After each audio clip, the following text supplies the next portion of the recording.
السلام علیکم ورحمۃ اللہ وبرکاتہ. نحمده ونصلی علی رسولہ الکریم. اما بعد فاعوذ باللہ من الشیطان الرجیم. بسم اللہ الرحمن الرحیم. رب اشرح لی صدری ویسر لی امری واحلل عقدۃ من لسانی یفقہوا قولی. کل کے لیسن میں سے کوئی ایسی بات جس پر آپ نے گھر جا کر غور و فکر کیا ہو؟ جی آپ. ہاں انجام اچھا ہوا. ورقہ بن نوفل کا کردار جو تھا وہ ان کو بہت اٹریکٹ کیا کہ کس طرح اس نے آپ صلی اللہ علیہ وسلم کے پاس جب حق آیا تو اس کی فوراً تائید کی، آپ کو انکریج کیا اور نیت اور ارادہ کر لیا کہ اگر میں زندہ ہوا تو بھرپور طور پر آپ کا ساتھ دوں گا. جی آپ.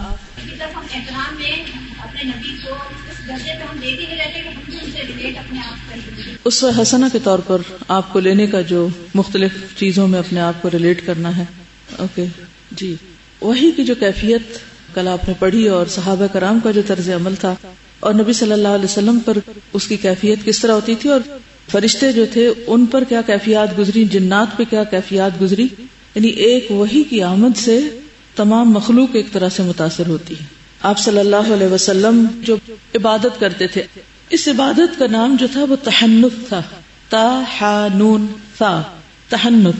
کانا یتحنث، عبادت کرتے تھے. اب سوال یہ پیدا ہوتا تھا کون سی عبادت کرتے تھے، کس قسم کی عبادت؟ دین ابراہیمی کے جو بچے کچھ آثار تھے اور خاص طور پر غور و فکر اور بغیر بات کیے، بغیر گفتگو کیے دن اور رات ایک پہاڑ کے اندر گزارنا اور پورا مہینہ گزارنا کوئی معمولی چیز نہیں تھی. جی بالکل. یعنی قرآن مجید کا یا وحی کا جب نزول ہوا تھا تو نبی صلی اللہ علیہ وسلم اس کے بوجھ سے ایک شدت محسوس کرتے تھے اپنے اندر اور آپ کا پسینہ چھوٹ جاتا تھا. سخت سردی کے موسم میں بھی حضرت زید جو پاس بیٹھے ہوئے تھے ان کے اوپر نہ بوجھ پڑا، اونٹنی پہ بوجھ پڑتا تھا. اور پھر اوور آل بھی قرآن مجید کے بارے میں آتا ہے کہ لو انزلنا هذا القرآن على جبل لرأيته خاشعا متصدعا من خشیۃ اللہ.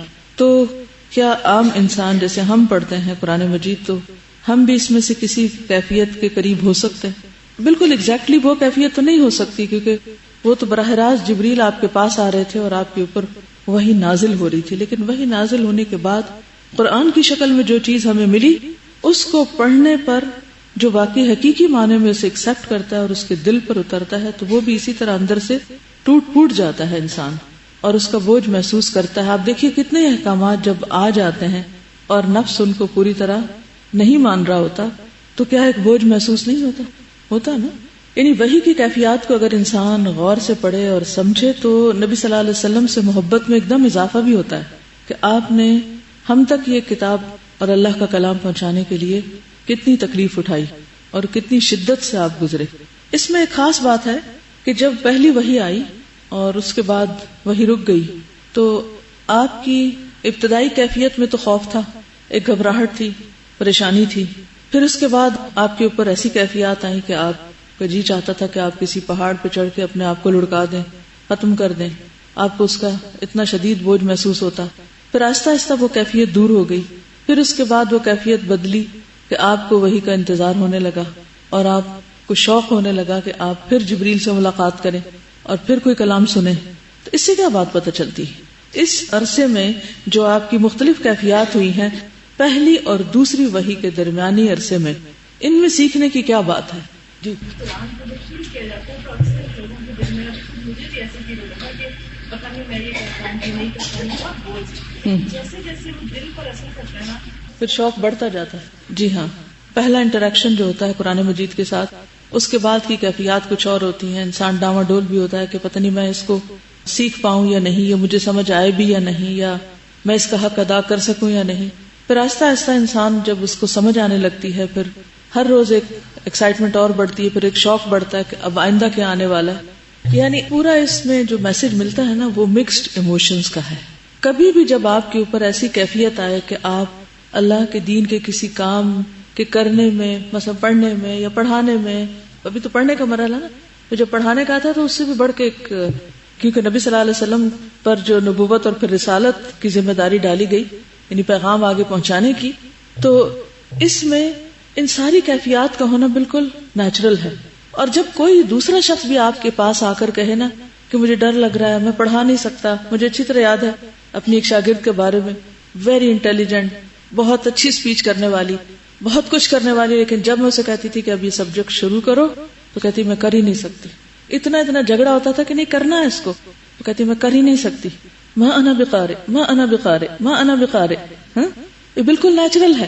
تو اس پر آپ دوسرے کی بات کو سن تو لیں، ہمدردی تو کریں، لیکن مانے نہیں، دوسرے کو مارجن دیں کہ یہ کیفیت بالکل نیچرل ہے اور یہ ہوگا.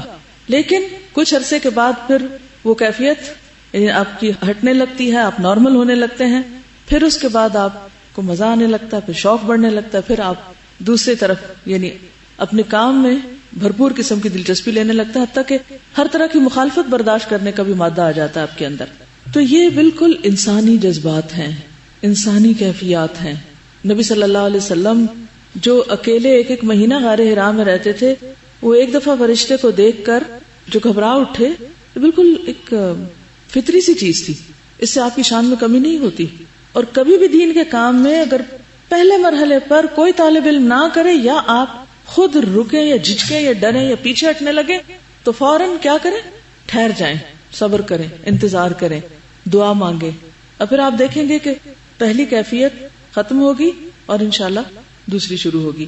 مثلاً آپ دیکھیں کہ جب پانی ابل رہا ہوتا ہے تو کتنا گرم ہوتا ہے، لیکن کچھ دیر اگر آپ اس کو چھوڑ دیں اس کے حال پہ، چولہا بند کر دیں، اس کو اس کے حال پہ چھوڑ دیں، پھر کیا ہوتا ہے؟ نارمل ہونے لگتا ہے. ہوتے ہوتے ہوتے ہوتے پھر اگر موسم بھی تھوڑا بدل جائے تو وہی پانی صرف نارمل نہیں ہوتا بلکہ روم ٹیمپریچر میں ٹھنڈا بھی ہونے لگتا ہے. جیسا ٹیمپریچر ہوگا ویسا ویسا اس کی کیفیات بدل جائیں گی. تو کبھی کسی کے بارے میں بدگمانی کا شکار نہ ہو، کبھی ہوپلیس نہیں ہو کہ اس نے تو کچھ کرنا نہیں. اگر اللہ کے رسول صلی اللہ علیہ وسلم پہ یہ کیفیت آئی تھی تو کسی بھی عام ذہین ترین انسان پہ یہ کیفیت آئے گی. اور جس شخص کا جتنا زیادہ بڑا معیار ہوگا اس پر یہ کیفیت اتنی زیادہ آئے گی کہ میں کچھ کرنے کے قابل نہیں. ایسے وقت میں کس کا فرض بنتا ہے کہ دوسرے کو حوصلہ دلائے، ہمت دلائے، وتواصوا بالحق وتواصوا بالصبر کرتا رہے. استاد کا، والدین کا، دوستوں کا، جو بھی خیر خواہ ہو. تو جس کو بھی دین سے محبت ہوگی وہ ایسے میں ہر دوسرے بندے کو تھام لے گا کہ نہیں، ہمت نہیں ہارو. بہت ساری چیزیں آپ دیکھیں کہ ایک تکلیف کے بعد ہی ملتی، یعنی جب وہی ملی تو ویسے بھی تو مل سکتے تھے، کاغذ لکھے ہوئے مل جاتے، آپ پڑھ لیتے ان کو، اچھا بس ٹھیک ہے. لیکن آپ کو ایک پوری کیفیت سے گزارا گیا. جب بھی کوئی آپ پر مشکل آئے، یعنی اس واقعے سے میں نے اپنے لیے ایک سبق اخذ کیا تھا اور ہمیشہ اس کا مجھے فائدہ ہوا کہ جو کام جتنی مشکل سے ہوتا ہے اس سے اتنا ہی بڑا فائدہ نکلتا ہے. تو مشکلات سے گھبرائیں نہیں. جو شخص آپ کو جتنا تنگ کرے اتنا ہی آپ کے لیے فائدہ مند ہوگا. یعنی دین کے راستے میں اگر اللہ اس کو سمجھ دے دے، ایمان دے دے، ہدایت دے دے، جیسے حضرت عمر تھے اور بھی کئی صحابہ تھے، تو آگے جا کر انہوں نے اسلام کی بڑی بڑی خدمت کی. کبھی کسی سے مایوس نہ ہو. ہدایت ہمارے ہاتھ میں نہیں، اللہ کے ہاتھ میں ہے. جب بھی کسی انسان کے اوپر کوئی مشکل وقت آتا ہے تو عموماً اس کو اپنی خیر بھلائی اور اچھے پوائنٹس جو ہیں وہ بھول جاتے ہیں.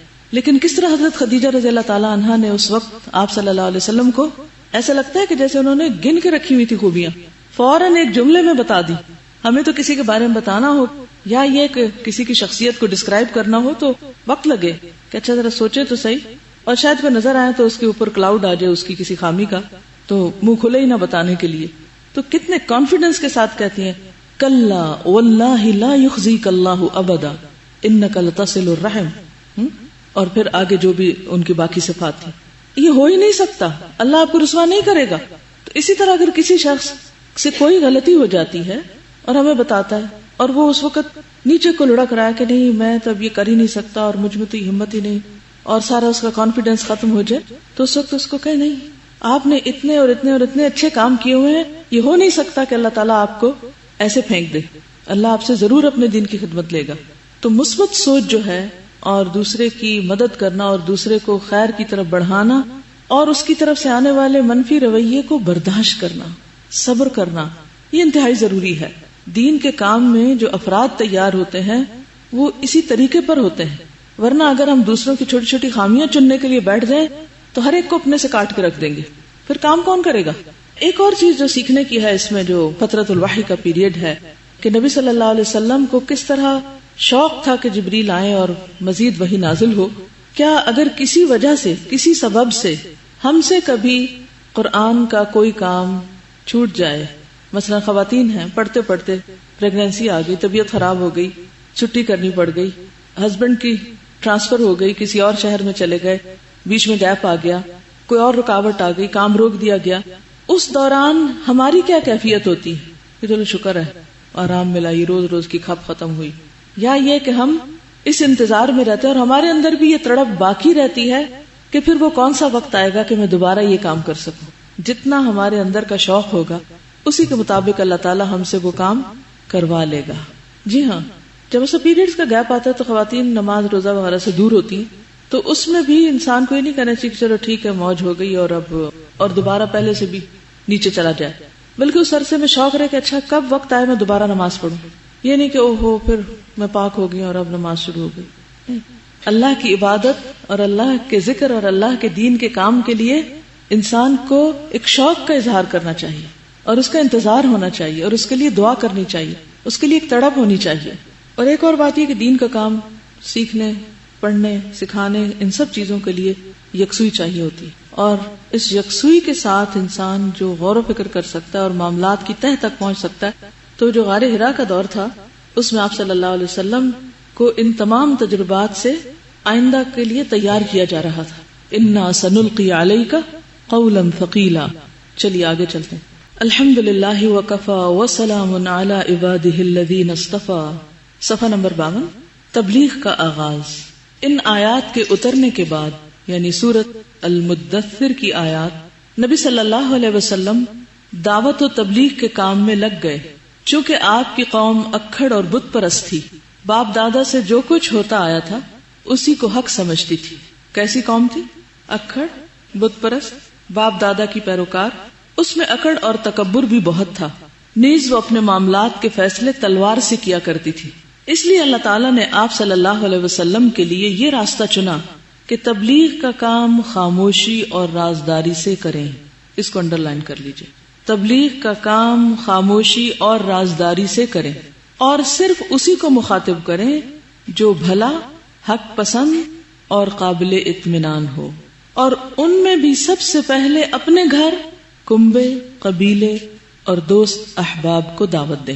اس سے ایک زبردست حکمت پتہ چلتی کہ نقطہ آغاز کیا ہے، کہاں سے شروع کریں گے؟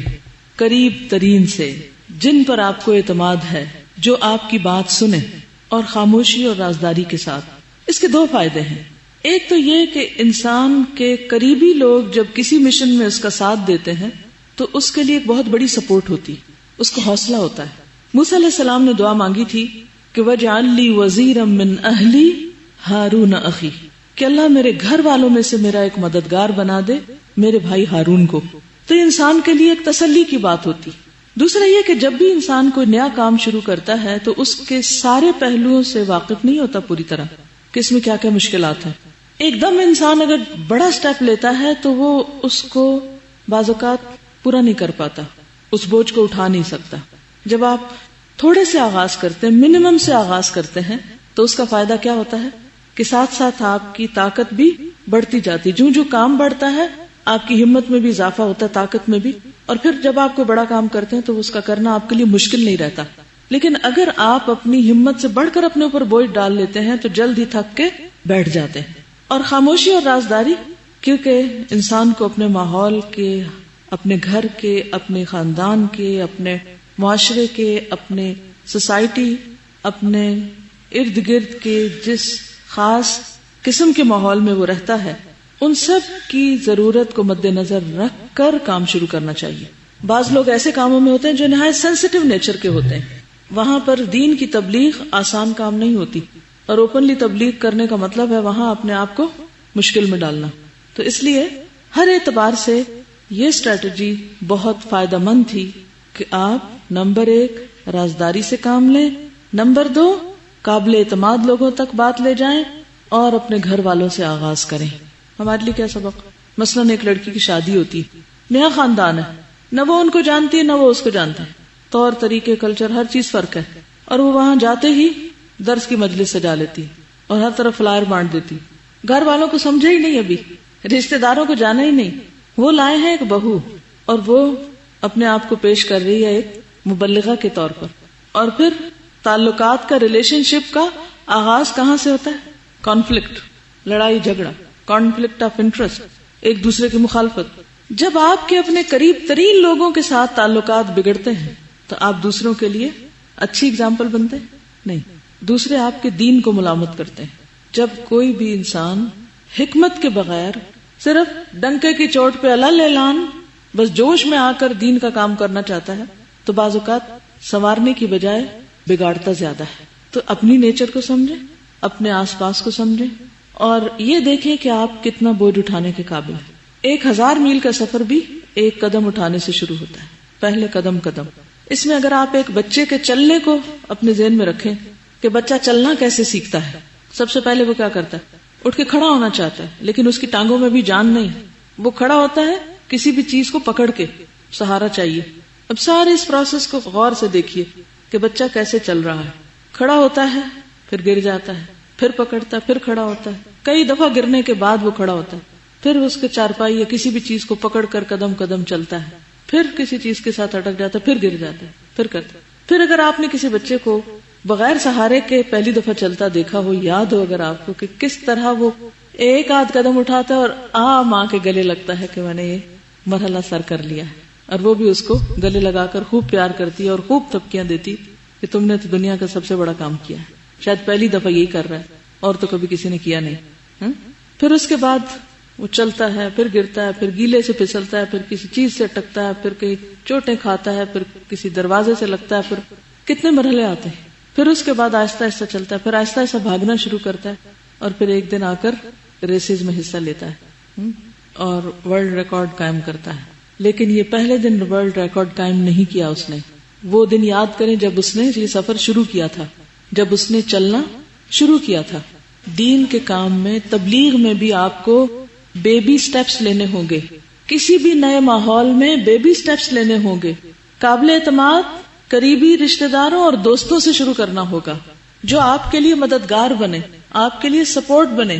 سسرال میں آپ کو پہلے ان کا دل جیتنا ہوگا، چاہے وہ 100 دفعہ کہنا کہ ہم دینی لڑکی سے شادی کر رہے ہیں تاکہ ہمارے گھر میں آ کے وہ دین کا کام کرے.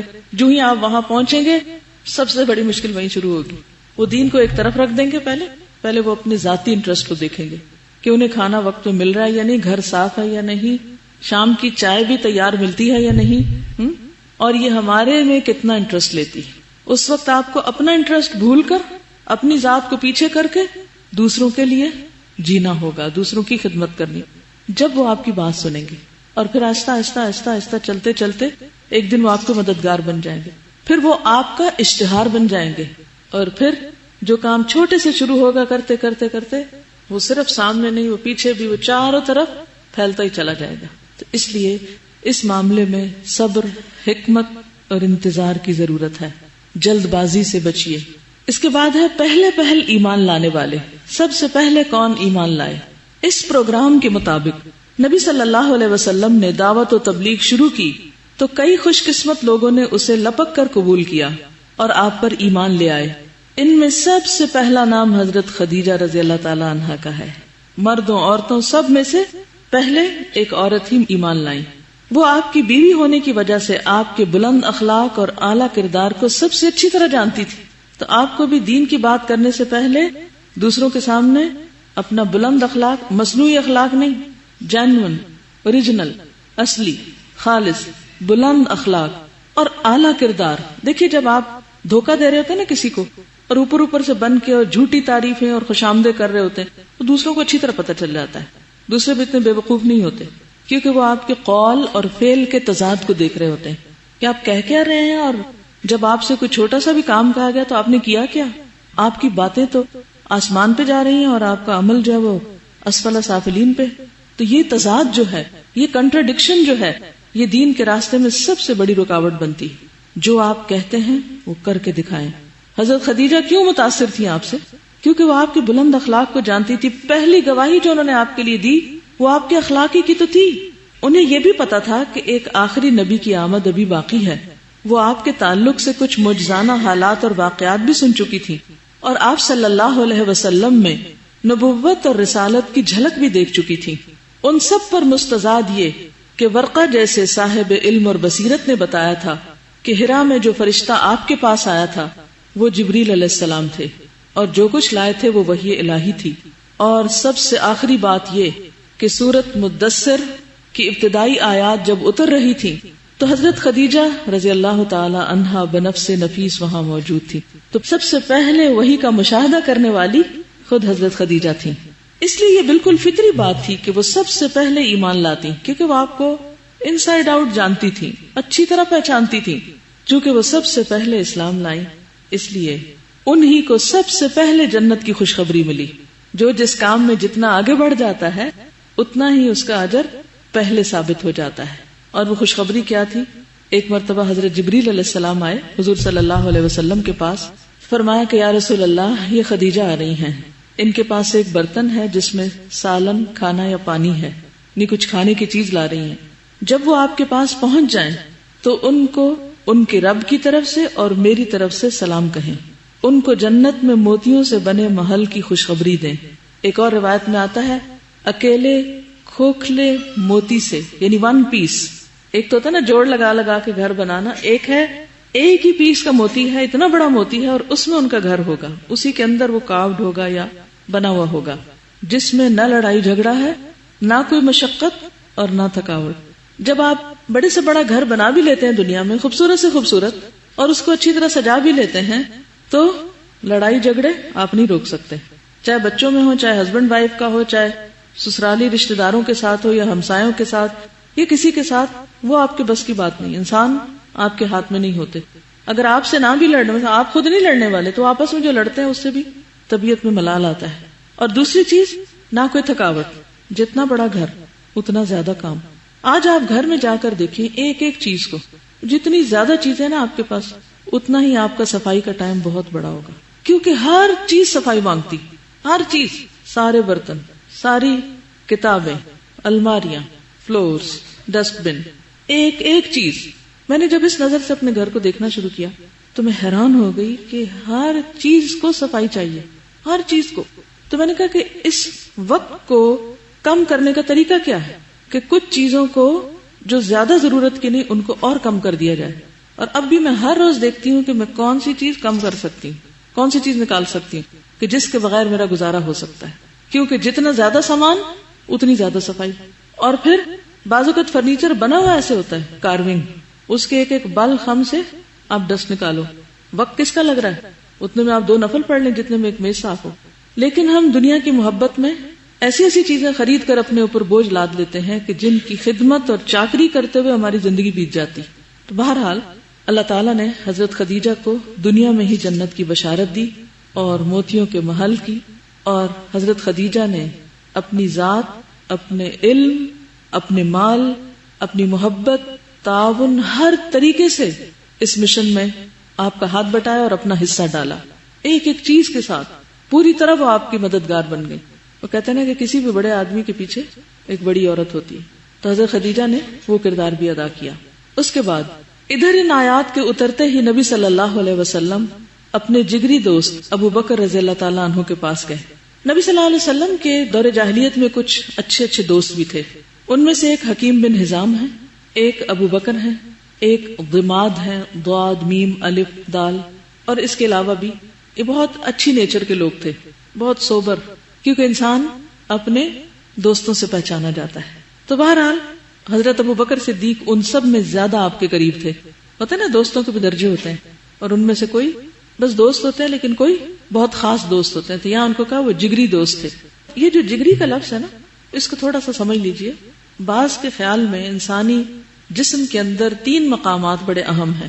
ایک انسان کا دل، ایک اس کا دماغ اور ایک اس کا جگر.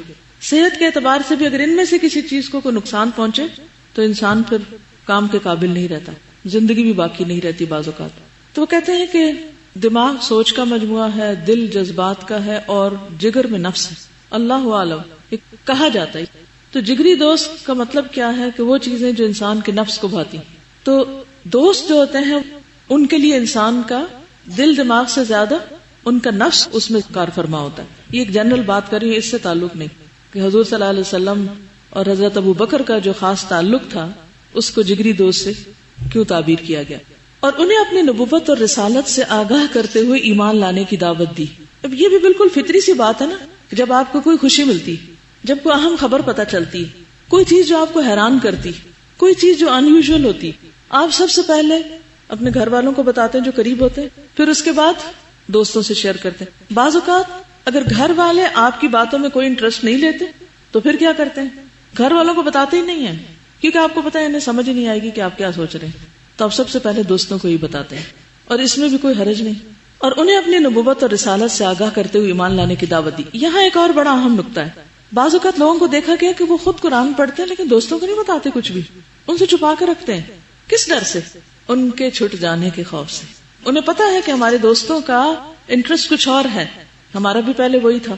دوستوں کو تو انسان خوب اچھی طرح جانتا ہوتا ہے نا، اور دوست کو بنتا بھی اس وقت ہے جب انٹرسٹ کامن ہوتا ہے، کوئی چیزیں آپ کی اور کسی انسان کے بیچ میں کامن ہوتی ہیں تب دوستی ہوتی ہے، ورنہ دوستی کی ضرورت نہیں ہوتی ہے۔ کسی بھی راہ چلتے انسان سے دوستی نہیں ہوتی، وہ تو کہتے نا دوست ہوتا نہیں ہر ہاتھ میں لانے والا۔ انسان بہت سے لوگوں سے ملتا جلتا ہے، اچھے اخلاق کا مظاہرہ کرتا ہے، لیکن یہ ضروری نہیں ہوتا کہ جس سے ملے وہی دوست ہو گیا۔ تو اب ہمیں پتا ہوتا ہے کہ ہمارے دوستوں کا مزاج کیسے، پھر ہم ان سے دین کی کوئی بات شیئر نہیں کرتے، ہمارے اور ان کے درمیان گیپ آنا شروع ہو جاتا ہے، آتے آتے آتے بالکل دو مختلف سمتوں پہ ہم چل پڑتے ہیں۔ کیا ایسا کرنا چاہیے؟ نہیں کرنا چاہیے۔ حکمت کے ساتھ، محبت کے ساتھ، اچھے انداز میں اپنے دوستوں تک بات پہنچانی چاہیے، پھر ان کا جی چاہے تو ساتھ رہیں اور جی نہ چاہے تو چھوڑ دیں، کیونکہ یا آپ ان پہ اثر انداز ہوں گے یا وہ آپ پر اثر انداز ہو جائیں گے۔ تو بہتر ہے کہ آپ ان پہ اثر انداز ہو جائیں، ورنہ وہ آپ کے دین کو سخت نقصان دیں گے۔ تو بہرحال آپ صلی اللہ علیہ وسلم نے حضرت ابو بکر کو پیغام دیا، انہوں نے بے کھٹک ایمان قبول کر لیا۔ دوستوں کی بھی قسمیں ہوتی ہیں نا، انہوں نے ایک لمحے کے لیے بھی کوئی تردد نہیں کیا اور فوراً تصدیق کرتے ہوئے حق کی شہادت دی۔ چنانچہ وہ اس امت کے سب سے پہلے مؤمن ہیں۔ وہ آپ سے 2 سال چھوٹے تھے اور آپ کا کھلا چھپا سب جانتے تھے، لہذا ان کا ایمان لانا آپ صلی اللہ علیہ وسلم کی سچائی کا بہترین ثبوت ہے۔ ابن کثیر کہتے ہیں کہ ابو بکر کا ایمان لانا نبی صلی اللہ علیہ وسلم کے لیے سب سے زیادہ فائدہ مند ہوا۔ ایک تو یہ چونکہ آپ کے دوست تھے اور آپ نے ان کی تصدیق کی تو آپ کی سچائی کی دلیل بن گئے۔ دوسرے یہ کہ ابو بکر بہت مالدار تھے۔ حضرت خدیجہ کے بعد حضرت ابو بکر نے بھی اپنا مال اور ایک موقع پر تو سارا مال اللہ کے راستے میں خرچ کیا۔ پھر یہ تھا کہ وہ سوسائٹی کے ایک انفلوئنشل شخص تھے، لوگ ان کی بات مانتے تھے، زبردست صاحب علم تھے، عربوں کی تاریخ جانتے تھے، ان کے نسب نامے جانتے تھے، لہٰذا جب کبھی وہ حضور صلی اللہ علیہ وسلم کے ساتھ تبلیغی دورے پر نکلتے تھے تو انہوں نے اپنے اس علم سے کہ وہ قبائل کو جانتے تھے آپ کو بہت فائدہ دیا اور لوگوں کو بہت اچھی طرح ہینڈل کیا۔ اسی لیے اللہ سبحانہ وتعالیٰ نے ہجرت کے سفر میں بھی آپ کا انتخاب کیا تھا، ہجرت کے سفر میں آپ کا ساتھ دینے کے لیے۔ تو بہرحال ابو بکر رضی اللہ تعالیٰ عنہ بغیر کسی جھجک کے مسلمان ہو گئے۔ حضرت عمر سے حضور صلی اللہ علیہ وسلم نے ایک موقع پر کہا تھا کہ ان اللہ بعثنی الیکم فقلتم کذبت وقال ابو بکر صدقہ، کہ آپ نے جس کو بھی اسلام کی دعوت دی وہ ڈاواں ڈول ہوا، ہچکچایا، تذبذب میں پڑ گیا، غور کرتا رہا، تو آپ فرماتے ہیں مگر جب میں نے ابو بکر کو دعوت دی تو اس نے نہ تردد کیا نہ دیر کی، ایک لمحے کی بھی دیر نہیں کی، فوراً اسلام قبول کر لیا۔ جب لوگوں نے آپ کو جھوٹا کہا تو ابو بکر نے آپ کی تصدیق کی اور ہر موقع پر کی۔